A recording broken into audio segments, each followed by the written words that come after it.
네, 지금 전화 연결됐다고 하는데요. 전화 바로 받아봐야 될 것 같아요. 전화 연결할게요. 여보세요? 네, 반갑습니다. 네, 안녕하세요. 네, 네. 네, 오늘 어떤 종목 도와드릴까요? 올릭스입니다. 올릭스요. 네. 네, 매수가는 어떻게 돼요? 60,500원에 30% 들고 있습니다. 65,000원에 30% 갖고 계신데, 네. 네, 어떤 점이 궁금하세요? 예, 요새 별로 움직이질 못하고 네, 맨날 그냥 거기 제자리에서 왔다 갔다 하는 것 같아서 언제쯤 반등이 일어날까 그게 좀 궁금합니다. 네, 움직이지 못하고 요즘은 좀 횡보하는 모습이어서 언제쯤 반등이 일어나는지 궁금하다고 문의 주신 거죠? 네, 네. 네, 알겠습니다. 그럼 문의 바로 도와드릴게요. 네, 김정수 전문가님, 이번에 시청자님께서 올릭스 매수하셨는데 65,000원에 매수하셨고 30% 비중 갖고 계신다고 해요. 요즘 좀 횡보하는 모습을 보여서 언제쯤 반동이 나올까라고 문의 주셨는데 어떻게 하는 게 좋을까요?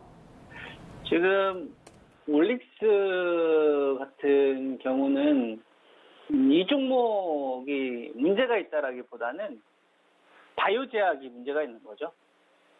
그러니까 올릭스 같은 경우를 보면은 실질적으로 바이오 제약 섹터군 가운데에서 알짜 기업으로 이야기를 할 때 다섯 손가락 안에 항상 드는 기업입니다.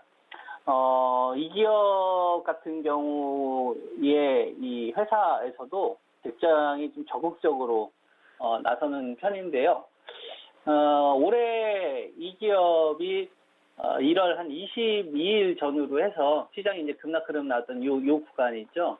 근데 주가가 굉장히 좀 부진한 흐름을 보였었을 때 회사에서 되게 적극적으로 나서서 주가 방어가 있었어요.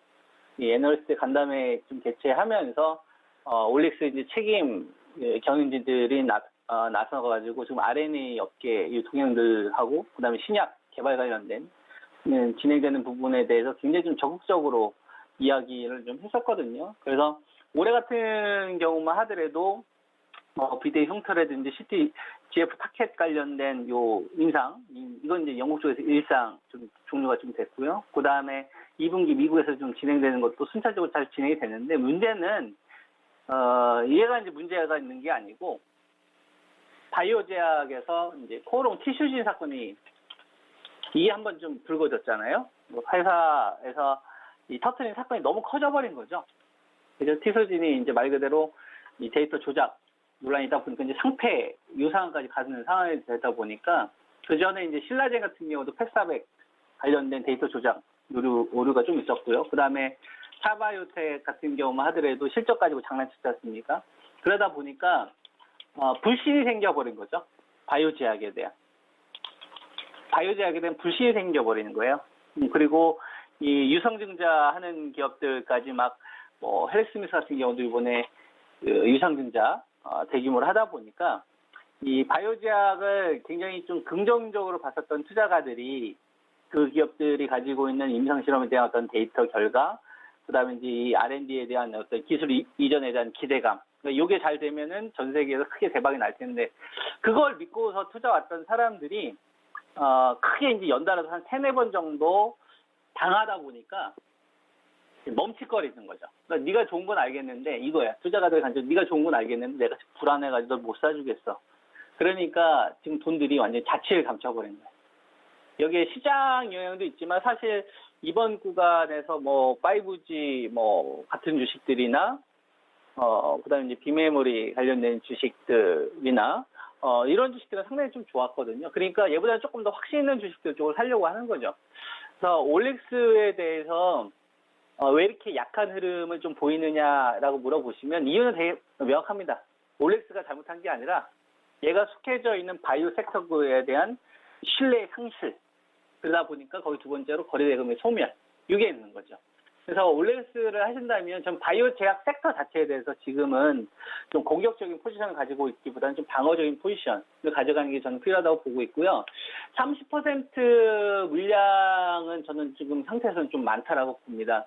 그러니까 지금 회사에서 적극적으로 IR 나서면서 방어했던 자리가 이제 55,000원대에서 57,000원이거든요. 그러니까 이거는 죽었다 깨어나도 붕괴되면 안 되는 자리인 거예요. 앞으로 이 자리가 깨지게 되면 엄청난 급락이 나올 겁니다.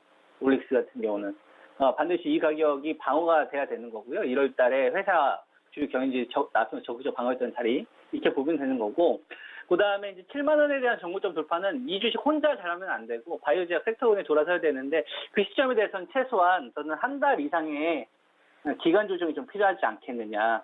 그래서 올렉스 같은 경우는 30% 비중을 가지고서 지금 주식시장을 대응하는 건 좀 무리가 있다. 그래서 저는 60에서 금방이라도 한 6만 1,000, 2,000원 반등 흐름이 좀 나온다고 한다면 비중은 좀 절반으로 좀 줄여놓고, 그리고 나서 이제 한두 달 뒤에 다시 한번 좀 보자.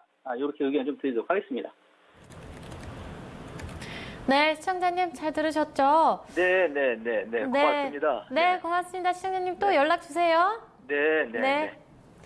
네, 이번에 전문가님께서는 이 종목이 문제가 있는 건 아니고 바이오 종목이 조금은 부진하다라고 말씀하셨어요.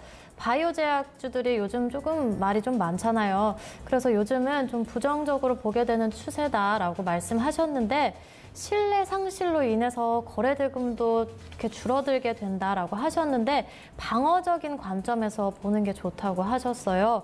또 비중은 절반으로 줄이고 한두 달 뒤에 다시 보는 게 좋겠다라고 하셨어요. 이 점 참고하시길 바랄게요, 시청자님.